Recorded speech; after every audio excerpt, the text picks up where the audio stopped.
I clutched my husband's hand as we stepped out of the church, playfully dodging the tossed rice while greeting our relatives and friends. Before long, we climbed into the waiting limo on our way to a honeymoon, giggling at our own excitement. We made a quick detour to our home in order to change clothes, and in the process, we took advantage of a private moment to revel in the immediate joys of married life. As we lay there, happily exhausted, my mind drifted to my youth, reflecting on the path that led to my becoming a wife in the first place. Suddenly, I heard Mom's voice carrying through the house. "Honey, dinner." Hastily, I began undoing the dress I was wearing, not even bothering to remove my pantyhose, since my jeans would hide them anyway. Off came my shirt, followed by socks and shoes. Within a few minutes, I sat at the table as though everything was perfectly ordinary. My sister, who had joined the Marines and moved out, had left behind an entire wardrobe at home with Mom and me. That meant I had more than enough items to wear whenever I wanted. No one ever suspected what I was up to, so it felt like pure bliss. After Mom and I tidied up the dishes, I returned to my room to put things away and remove the pantyhose. 2 days later, on a Friday evening, I found myself with the house entirely to myself for the weekend. Mom had told me she was catching a flight to visit Joyce, so I seized this perfect chance to once again become the girl I'd always dreamed of. The routine was familiar. Begin with a long, soothing bath, a close shave, shampoo my hair, then apply lotion liberally before I reach for a pair of panties. Joyce and I weren't twins, though we might as well have been, considering how closely our eye color and hair color matched. I also happened to be only half an inch taller and marginally heavier than she was, with the main difference being the muscle I carried. Apart from that, our physiques were practically the same. After slipping on the panties, I reached for the single item I'd actually bought with my own money, a padded panty brief. That was followed by the waist nipper, then the bra.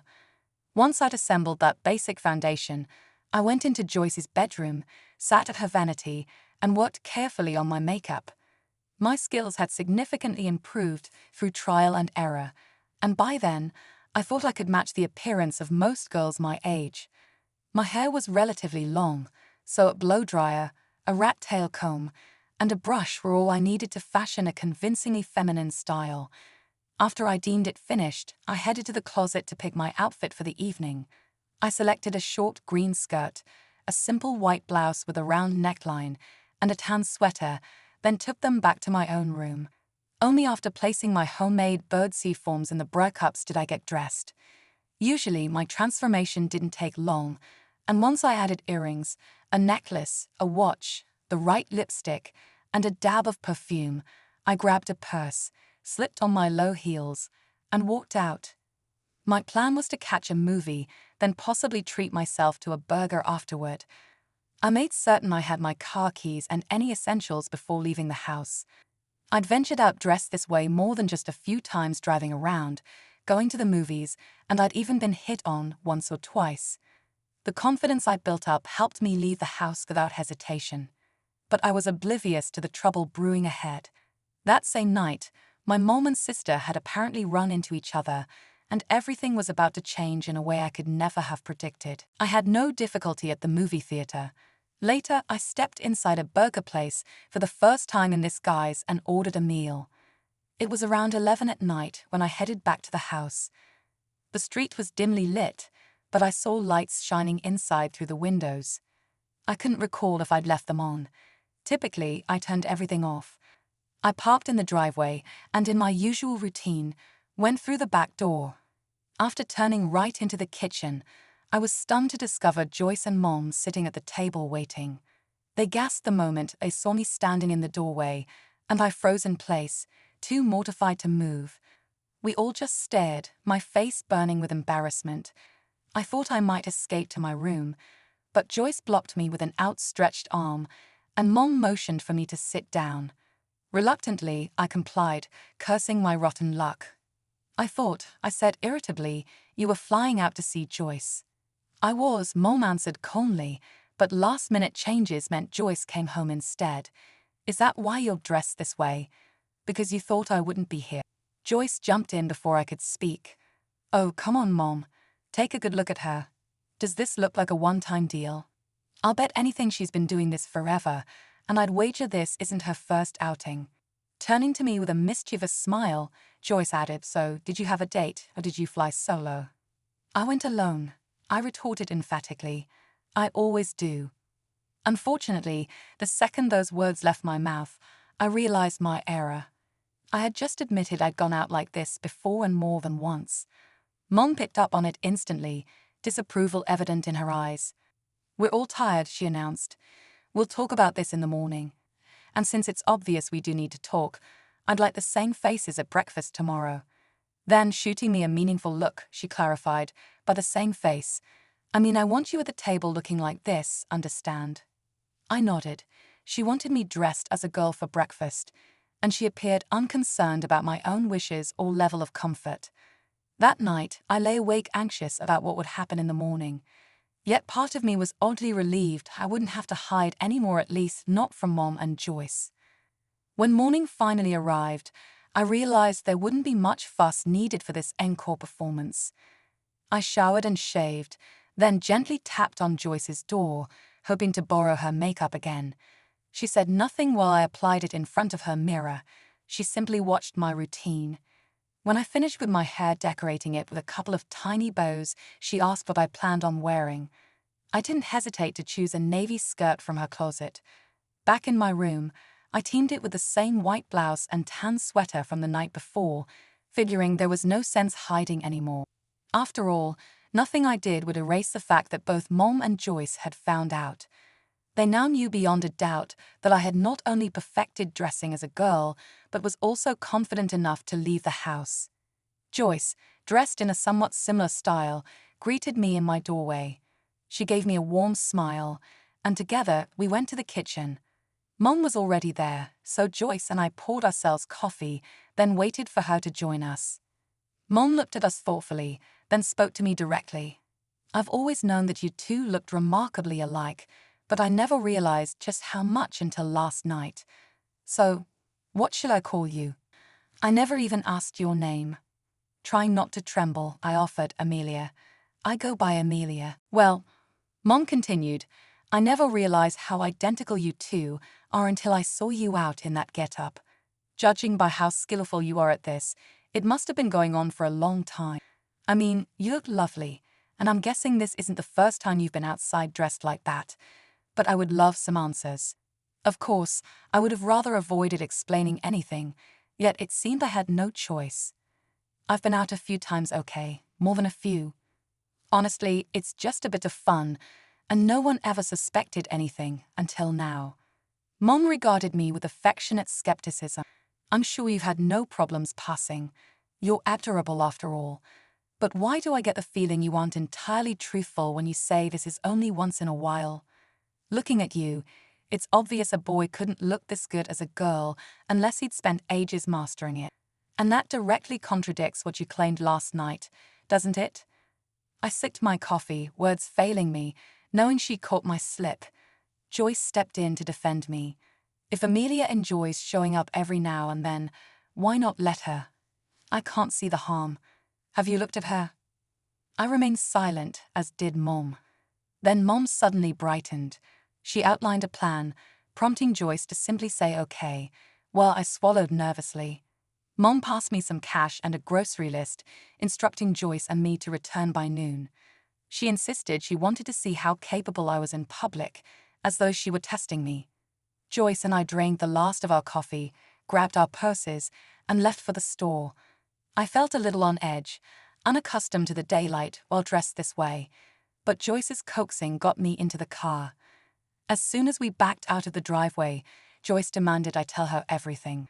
Look, she said, I know what you told Mom, but you've been into my closet for years. Don't deny it. I used to see evidence all the time, clothes moved around, that sort of thing. Which means you lied to Mom about doing this infrequently. So why didn't you trust me enough to say something? Why haven't I met the version of you I saw last night? You know I would have backed you up. I've always looked out for you. My face warmed with embarrassment. What was I supposed to say? Hey, can I borrow that cute purple outfit? I was worried you'd flip out, so I just kept it quiet. Joyce seemed pensive, but said no more on the topic. Perhaps she understood me better than I'd initially thought. Whatever her reservations, my very first daytime excursion in full female attire went off without a hitch, something that clearly delighted her. Driving back, she asked if I'd ever had my hair styled professionally. When I admitted I hadn't, she insisted I try, pointing out there were plenty of adaptable styles that could look fine whether I was presenting as a boy or a girl. While I wasn't instantly convinced, the seed was planted, and by the time we got home, I was halfway to agreeing. Once we had unloaded the groceries and relaxed with a soft drink, we discovered Mom was out. She returned about an hour later, telling us she had an errand. So she asked, "How was the store? Any problems, Amelia?" Joyce answered, "We hardly got a glance, except for a few guys who watched us go by." "She did great, Mom." Mom leaned back, studying me with curiosity. "So, what's my next move?" "I've got a son who looks really good as a girl, and he appears to enjoy it enough to venture out. I've heard of guys like you, sure, but I never imagined seeing it firsthand. Exactly how often would you do this if I allowed it?" "I want an honest answer, Amelia." Without meaning to, I blurted, "As often as possible, I guess." Then, realizing how that sounded, I tried to soften it. "Not all the time, obviously. Maybe just every now and again." Mom and Joyce said nothing, though I was certain they both caught my initial response. I truly stepped in it this time, but there was no taking it back. That's when Joyce suggested I was welcome to anything in her wardrobe and even proposed I move into her bedroom, seeing as she rarely came home these days. While I stayed silent, it occurred to me that living in her room would solve a bunch of logistical headaches. Mom saw the advantages too. In fact, her eyes practically gleamed. "I think Joyce is right," she declared. "You might as well move your things in there. That way, I can convert your old room into a sewing room for myself, so everyone wins." Joyce and I let out simultaneous "ha" in surprise. Mom pointed out how I wouldn't have to worry about rummaging around behind everyone's back. Joyce could request any items she needed shipped from home, and Mom would gain more space for her sewing. I couldn't deny the logic. Still, the deeper question was, how often would I be able to dress before Mom decided it had gone too far? Mom answered that question decisively when she announced we'd be dining out at Joyce's favorite upscale place that evening. She told us both her daughters would accompany her and insisted we dress to match the restaurant's high standards. She wanted to see firsthand how committed I was and how gracefully I could behave in a feminine role. That sealed it for Joyce. She said it was definitely time for me to get a real hairstyle, and surprisingly, Mom didn't even blink. It took a bit of persuasion to get me to agree. Getting primped at a salon sounded daunting, but Joyce's encouragement, and my own curiosity, nudged me over the line. Within 10 minutes, we were en route. I thought I knew my mother's typical reactions, but she had done nothing but encourage me, from telling me to appear at breakfast dressed as a girl to sending me grocery shopping in daylight. Now she was insisting I accompany her to a fancy dinner in a full-fledged feminine presentation. On top of that, she was perfectly fine with my getting a salon treatment. That day altered so many of my assumptions. Joyce was driving and chatted about how thrilled she was to see me. She even seemed proud. Curious, I asked why she was so eager to see me dolled up, considering I'd been borrowing her clothes in secret for years. With an amused grin, Joyce squeezed my hand. "Let's just say I kind of suspected, but I thought maybe it was something else, like you were turned on just handling my stuff. A lot of guys get excited like that. But after seeing you at home, it's obvious it's more than some fleeting thrill. I've also realized that you look better than a bunch of women I serve with. Honestly, I know Marines in my outfit who are more masculine than plenty of men walking around on the streets. If you truly want to embrace your feminine side, go all the way. Don't hold back. And trust me, it all starts with the right haircut, makeup, and wardrobe." She was essentially stating that I should let go of any pretense and become the girl I had quietly longed to be. I knew my mother and Joyce would still love me, but I couldn't be sure how the rest of the world would react. Yet, as we arrived at the salon and I peered in the window, I felt something inside me relax. Fear had always kept me from setting foot in places like this. Now, though, I was allowing Joyce to guide me by the hand, literally and figuratively. The bustling environment, women laughing, the smell of Salon products, bright decor only made me more nervous. But with Joyce right beside me, I stayed put. She seemed enthusiastic, flipping through hairstyle catalogs, showing me pictures until we settled on a cut we both liked. The stylist washed my hair, then started snipping away. Lock after lock tumbled to the floor, and I was certain someone would notice something off about me. Yet nobody seemed to. After the cut, they put my hair in rollers, applied more chemicals, and sat me beneath a dryer for what felt like forever. Finally, they brushed everything out, trimmed a bit more, and sealed it in place with hairspray. The finishing touch was a surprise, a quick makeup session, courtesy of the salon's resident expert. The transformation was shocking. I'd known my hair was going to be shorter, but never guessed it could look so stylishly female. It turned a soft auburn shade, giving me a gorgeous, curly look I'd never have pulled off on my own. Smiling at my reflection, I watched as Joyce paid at the counter. She then asked if I felt like picking out one or two really fancy dresses for special occasions. How could I refuse? So we went shopping next. Each of us found a dress, tried them on, and ended up taking home our chosen outfits. I couldn't remember a day I'd felt more immersed in my feminine side, browsing clothing racks, consulting with Joyce, and carrying on as though this were the most normal activity in the world. While it was a bit nerve-wracking at first, those jitters evaporated after my Salon experience. By the time we got home, though, Mom was still out. I headed directly to my room to prepare for dinner, still mystified by how readily she had agreed to all this. I filled the bathtub, took off every stitch of clothing, and slid into the warm water, removing any lingering stubble on my body. Once I felt adequately smooth, I dusted myself with powder. Next came my tightest waist cincher, then a pair of snug panties followed by the padded panty brief. Sitting on the bed, I carefully slipped on sheer pantyhose. An online tutorial had taught me how to use bits of tape to give the illusion of cleavage, so I did that and then fastened my bra. In went my improvised birdseed breast forms, and voila, a realistic bust was mine. The outfit I had decided on was a shiny blue dress that hugged every curve, the hem landing mid-thigh. It had short sleeves and a modestly scooped neckline, perfect for showing a hint of cleavage. Completing the look with silver sequined heels, I twirled in front of the mirror, immensely pleased. Joyce was right. Letting go of fear and just embracing the girl inside was exhilarating. Eager to show my sister, I dashed into her room without knocking. She was halfway through putting on her bra, but barely blinked at my intrusion. When I tried to leave out of embarrassment, she waved me off, reminding me that sisters had nothing to hide from one another. I waited while she quickly did her makeup and donned a near-identical dress in red, along with matching silver shoes and a flashy purse. We headed downstairs together. Mom was nowhere in sight, so we waited. The moment she stepped into the room, I was startled by how glamorous she looked herself, dressed in a sleeveless black sheath, black heels, minimal but elegant jewelry. She, on the other hand, stopped in her tracks, openly astonished by my new look.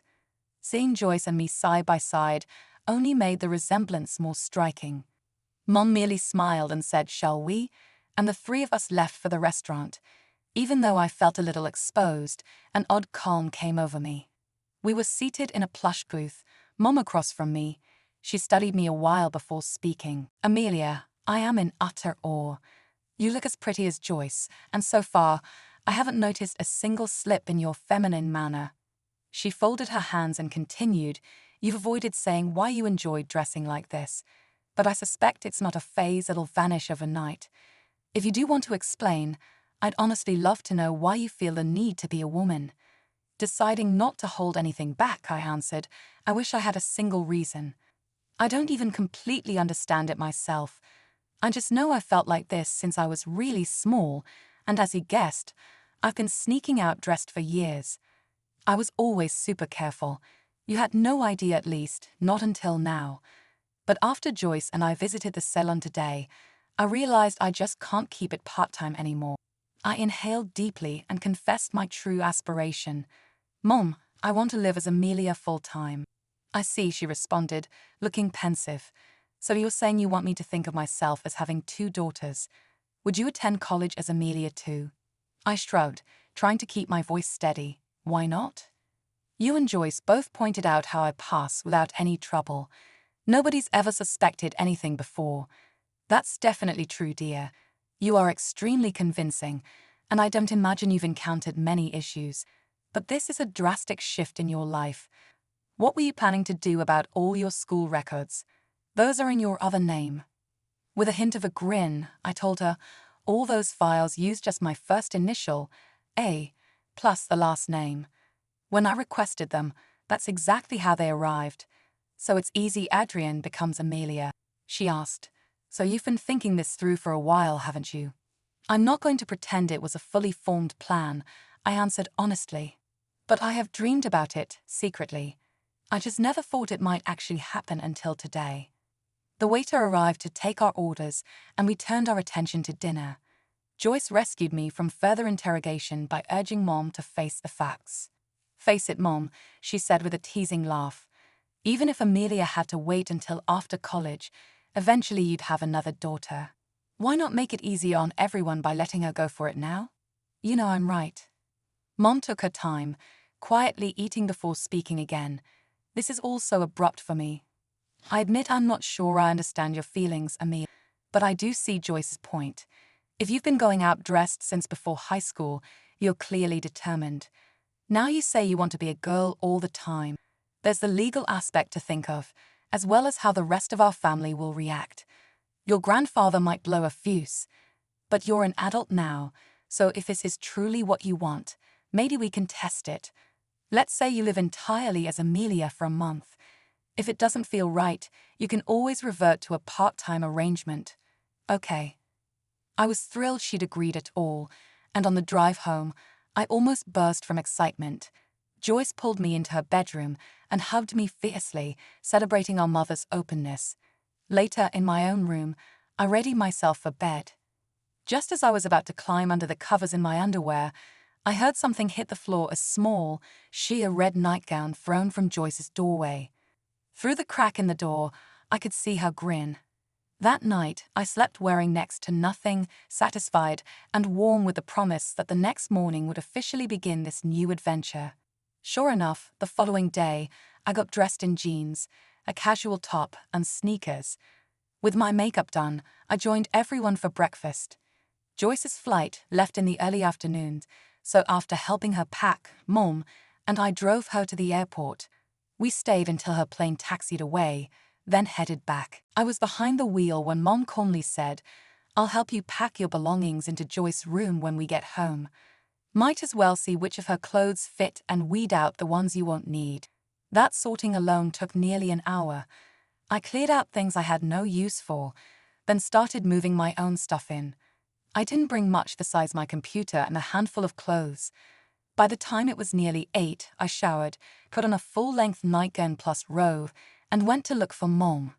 She was in the living room, knitting, her expression pensive. Mom? I asked quietly. She looked up. I guess we need to talk, don't we? She sighed. I just don't understand any of this. Neither do I admitted. But please believe me, this isn't a casual prank. Why would I risk humiliation or even physical harm if it wasn't absolutely necessary for me? The first time I dared go out back when I was 14, I was so petrified I hardly got beyond our block. But the urge was too strong. After that night, I needed more. Slowly, I got comfortable enough to attend movies, feeling so proud whenever no one noticed anything. Sometimes men actually flirted with me.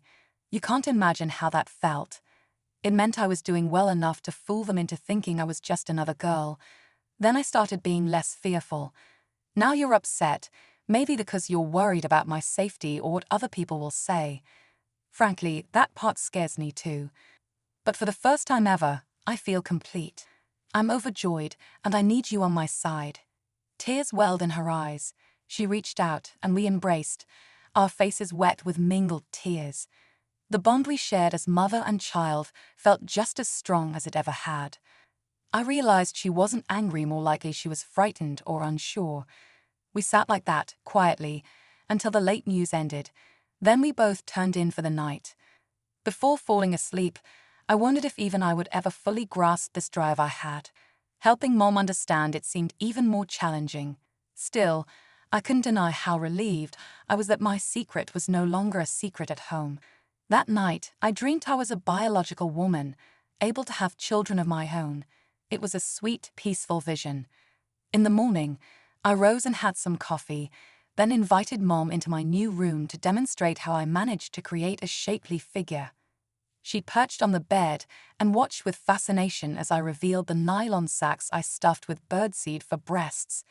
Right on cue, one promptly tore and scattered seeds all over the carpet, causing Mom to laugh so hard she nearly cried. "Well, that wouldn't be ideal if it ripped out in public, Amelia," she teased. I hastily made a fresh birdseed form to replace it, continuing to put on my underwear and bra. When I started applying makeup, Mom calmly observed me from her seat.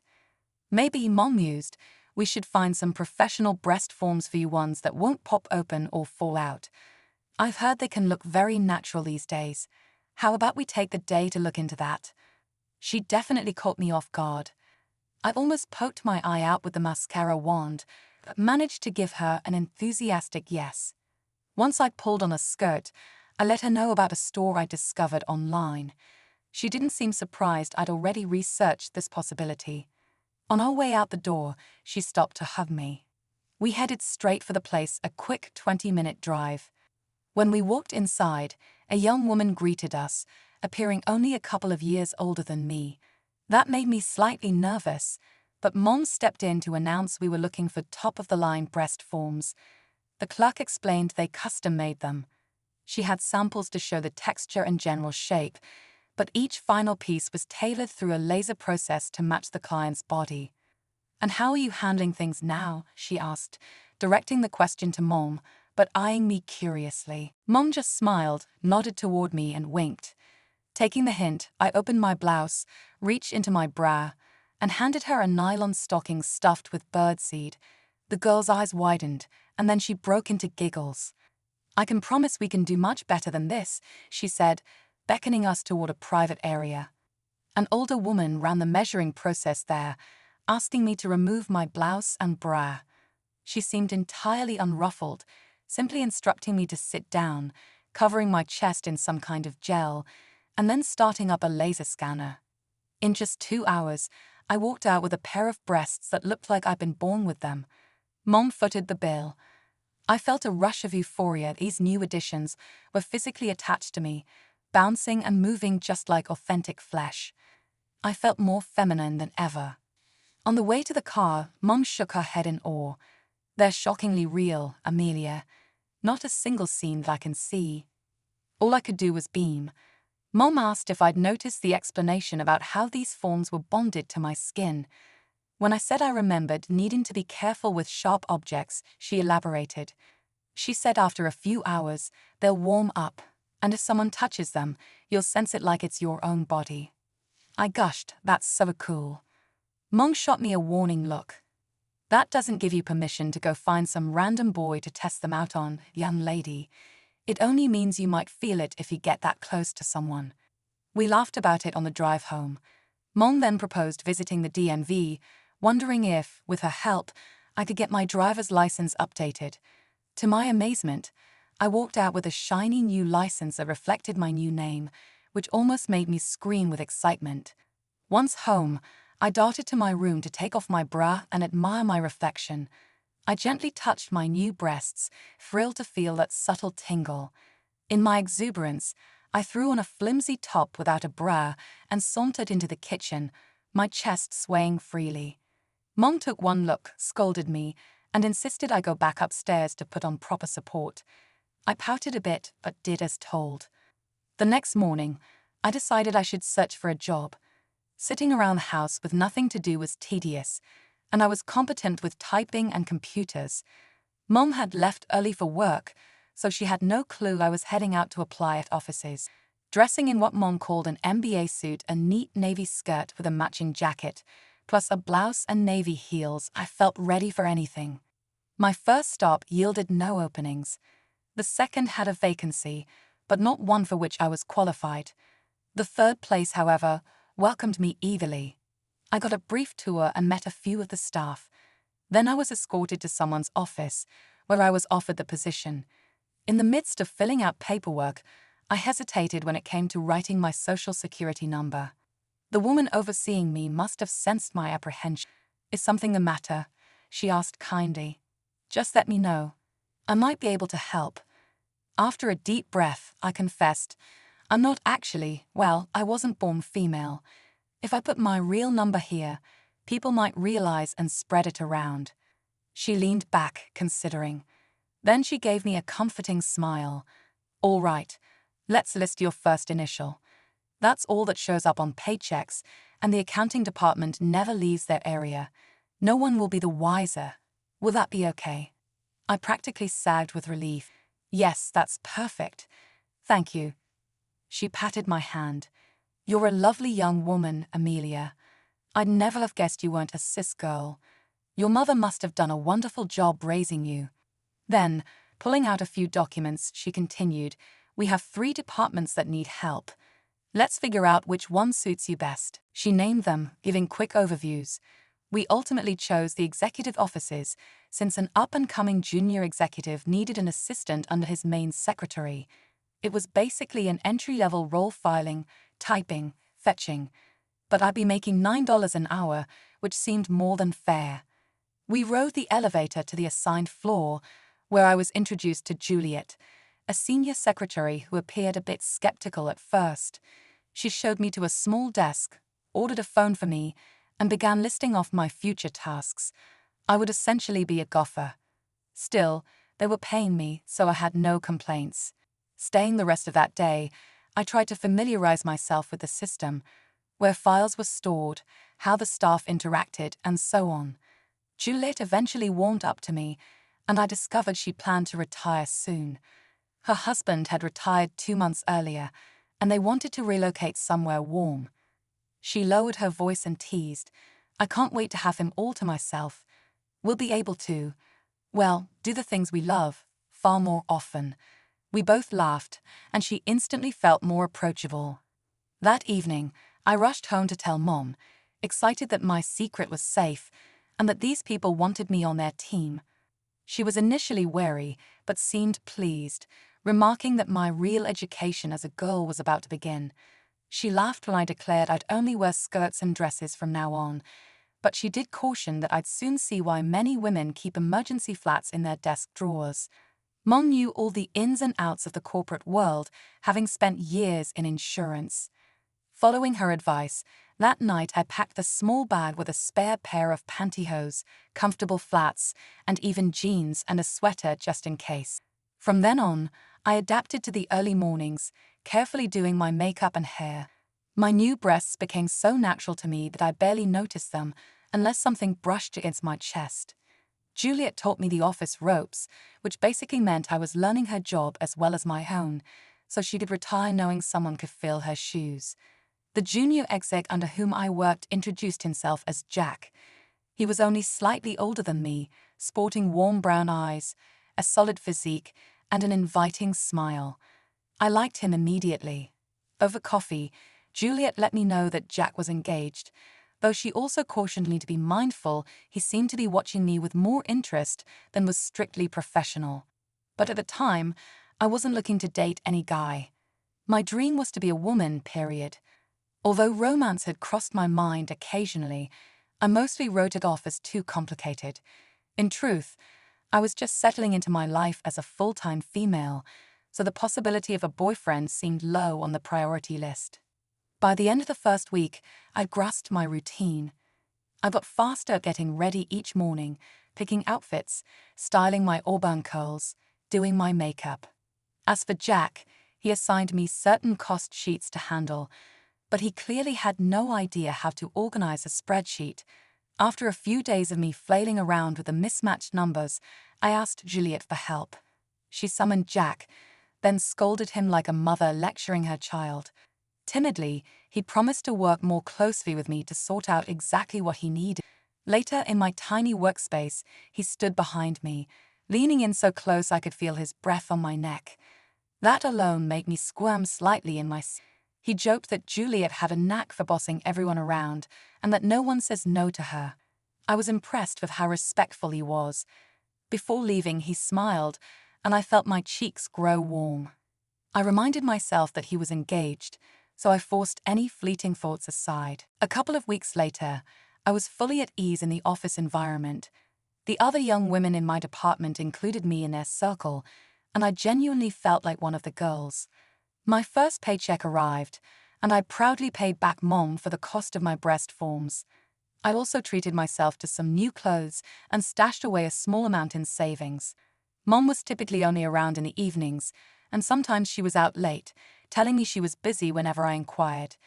Joyce, meanwhile, had been posted to San Diego and promoted to first lieutenant.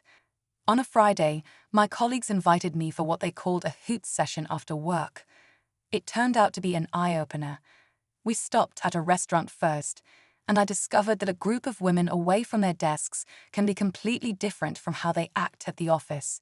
They openly rated the junior execs, discussing who was the hottest, who had the greatest body, and which they'd most like to bed.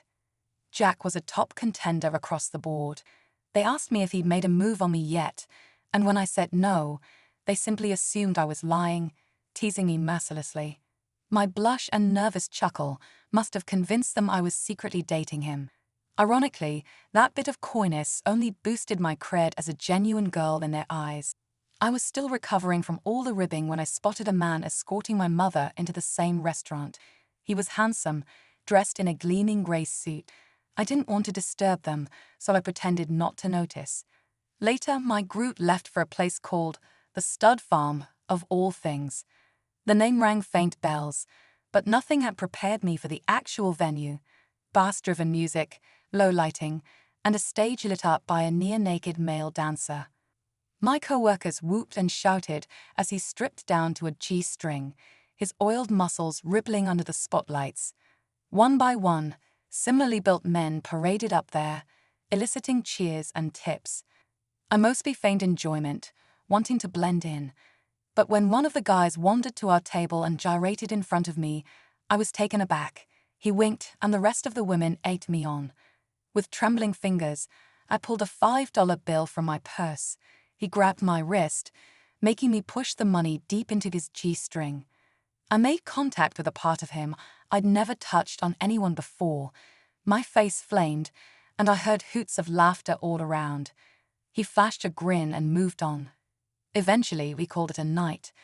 The other girls gave me knowing looks, and I was sure they all considered me fully indoctrinated into womanhood. I could hardly breathe from relief as I slipped into my car and drove home.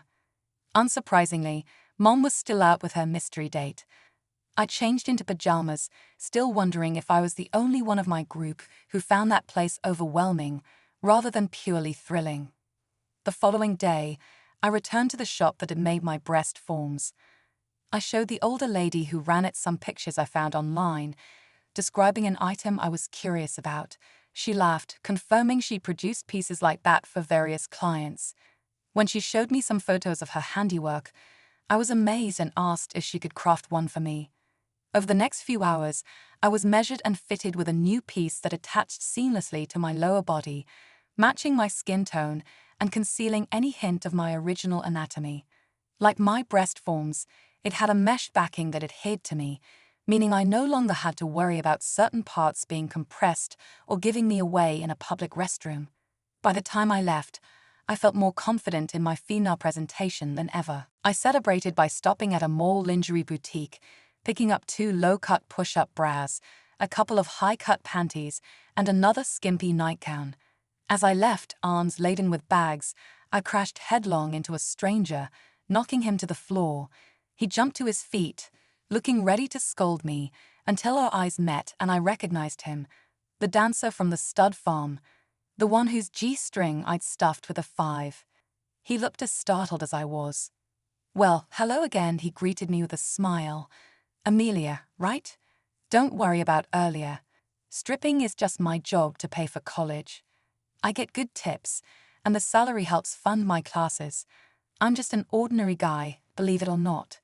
He reached out, lightly touching my arm. I'd never seen him up close in daylight and realized he was indeed quite good-looking. His name was Martin, and he invited me to join him for a soda. Against my better judgment, I agreed. We ended up talking for hours. Martin was bright, funny, and not at all self-conscious about being a stripper. He viewed it as a means to an end. He lived alone, having lost his parents. Apparently his only sibling was a married sister with children. He was thinking of becoming a doctor, but might switch to engineering if that proved too demanding. By the end of the conversation, we had hit it off unexpectedly well, and Martin asked me to dinner that night. He even teased me about the lingerie in my shopping bags, joking that he bet I'd look ravishing in it. Blushing, I gave him my address and said yes. Back home, a glance at the clock told me I had just about 2 hours before my date. Excitement and nerves buzzed in my stomach. After all, this would be my first real date with a guy who plainly found me attractive. I stripped and looked at my new reflection in the mirror, marveling at how absolutely feminine I seemed. Then I laid out a dress, new bra, fresh panties, and my waist cincher. Just as I was about to continue getting ready, my door opened. I was stark naked in the middle of the room, and there stood Mom. "Oh my," she exclaimed, "what have you done to yourself?" Standing there, nowhere to hide, I murmured, "I went back to that shop. They made this for me. What do you think?" "I would never guess," she breathed. "Well, I suppose it was bound to happen eventually. So, where are you heading?" "Nothing," I said. "I have a real date with a guy named Martin. He'll be here at 7. Mom took that in stride. "Then you'd better get dressed." She slipped away, letting me continue. Once I was fully outfitted in my black bra, panties, and a sleek dress, I did my hair and makeup, then slid into a pair of heels. Adding earrings, a necklace, and a spritz of perfume, I took one final look in the mirror, satisfied with my transformation. Just then, the doorbell rang. Confident, I went to let my date in. To my surprise, I found Mom's companion from the restaurant, a handsome, well-dressed man named Wilfred, standing there instead. Mom appeared behind me and introduced us. We shook hands right as the bell chimed again. That time it was Martin, looking rather dashing in his suit. Wilfred and Martin exchanged polite greetings, each sporting a grin as if we were two pairs getting ready for a night out. Mom seemed perfectly at ease with it all. Martin led me to his car, and I left Mom and Wilfred to their own plans.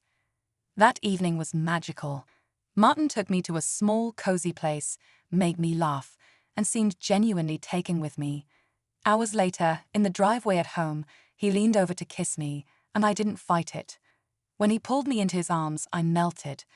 After that tender goodbye, I went inside, resolved to call a lawyer on Monday, and officially change my name. For the next 3 months, Martin and I spent nearly every weekend together. I grew more comfortable embracing my womanhood in his presence, no longer second-guessing my voice or mannerisms. At work, Juliet announced she was finally retiring, and I was recommended to fill her role. The raise I'd earn would help me find my own apartment, so I began seeking a place of my own. A few days after I got the promotion, I moved my belongings into a modest but tidy apartment. Mom, despite missing me, seemed pleased. She gave me a big hug, and I teased her about how she'd have more alone time with Wilfred now. In turn, she teased me about leaving the nest to explore my new life. Truth was, the last thing I wanted was to give up my blossoming romance with Martin and my unstoppable desire to live fully as a woman. 2 weeks after I moved out, Martin gently pushed our relationship to a new level, staying the night with me. I had deep fears he'd discover some telltale sign of my birth sex, but the special mesh garment worked perfectly, letting me feel every bit of what happened. The most nerve-wracking moment was touching him intimately for the first time, though it quickly morphed into an unexpected thrill. When he eventually slid into me, I felt it all, and we held each other tightly afterward. Even after a short break, we resumed, this time exploring more possibilities. I never realized how strong my physical yearnings could be, but by the next morning, I was cooking breakfast in a short nightie, feeling deeply satisfied. Joyce shot me an email soon after, inviting me to visit her on base. Though she worried about how the other Marines might react, I told her not to fret. On the flight over, I wore tight jeans to give her a hint of the permanent changes I'd made. Arriving, she picked me up at the airport checkpoint, eyebrows raised at my unmistakably female shape, but she held back her questions until we reached a place. Once we were in a private room, I lowered my jeans and panties just enough to show her, and she finally grasped the extent of my transformation. I also told her about Martin, about Wilfred and Mom, about my new job, and everything else that had happened. That night, we dressed to the nines in revealing dresses and went dancing at the officers' club, which was swarming with unattached men. We never paid for a single drink, had plenty of dance partners, and enjoyed ourselves immensely. When I left on Sunday, I felt sad to go but promised we'd do it again soon. Returning to my job, I learned Jack had been promoted to a higher floor. He wanted me to come along as his assistant, offering me another pay raise. That boost in income allowed me to begin hormone therapy, the final stage of my physical transition. Martin and I eventually parted ways on friendly terms, mainly because his plans and mine no longer aligned. He was aiming for medical school in another state, and I was dedicated to establishing my identity right where I was.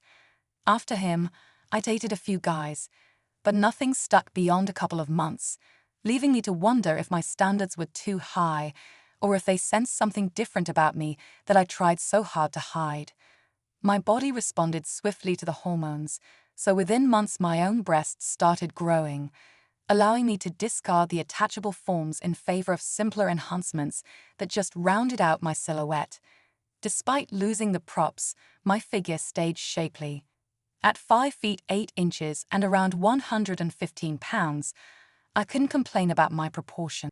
Mom, meanwhile, announced her engagement to Wilfred, which was about the least surprising news possible, yet I still felt tremendous joy for them. When I mentioned my plans for gender-affirming surgery, she astonished me by saying how happy it made her to see me embrace who I was. Not long after, Jack asked me on a date quite out of the blue, since I'd only ever seen him as a boss. His fiancée had tragically died in a freak accident 5 months prior. It seemed he was finally ready to move forward. I agreed, initially thinking I could be a supportive friend. But on our third outing, he made it clear he wanted a true romantic relationship. In between that date and the next, I went in for my final surgery, telling nobody at work the specifics. I took a 6-week leave, staying at Mom's during recovery. Jack dropped by almost every day with flowers, brightening those days immeasurably. When I returned, we started going out steadily. I realized I was falling for him. He was gentle, thoughtful, and completely respectful of my boundaries, even though he didn't know my full history. As weeks turned into months, the attachment only grew deeper. One evening, after a lovely dinner, he proposed. I said yes through tears of joy, sliding his ring on my finger. Soon after, Mom and Wilfred married, with Joyce flying in to stand as maid of honor. I served as a bridesmaid, glowing at the sight of Mom looking happier than ever. A couple of months down the line, it was my turn to wear white, with Joyce returning as my maid of honor. Jack and I had avoided consummating anything, primarily due to my choice. I wanted to save that particular milestone for our wedding night. I was still, in a technical sense, a virgin. That night on our honeymoon, Jack proved to be both tender and unexpectedly passionate. Our first time took my breath away, unleashing a side of me I didn't know existed. We shared a sense of completeness in each other's arms. Joyce, now a major stationed in Turkey at the embassy, heard the news and cheered us on from afar. Mom and Wilfred settled into a cozy marriage of their own, and I felt genuine delight each time I spoke with them. Jack and I continued working for the same company, though I ended up transferring to another department. He understood I couldn't bear children, so we began discussing adoption. And while our story has no official ending yet, I feel certain it will be a wonderful one.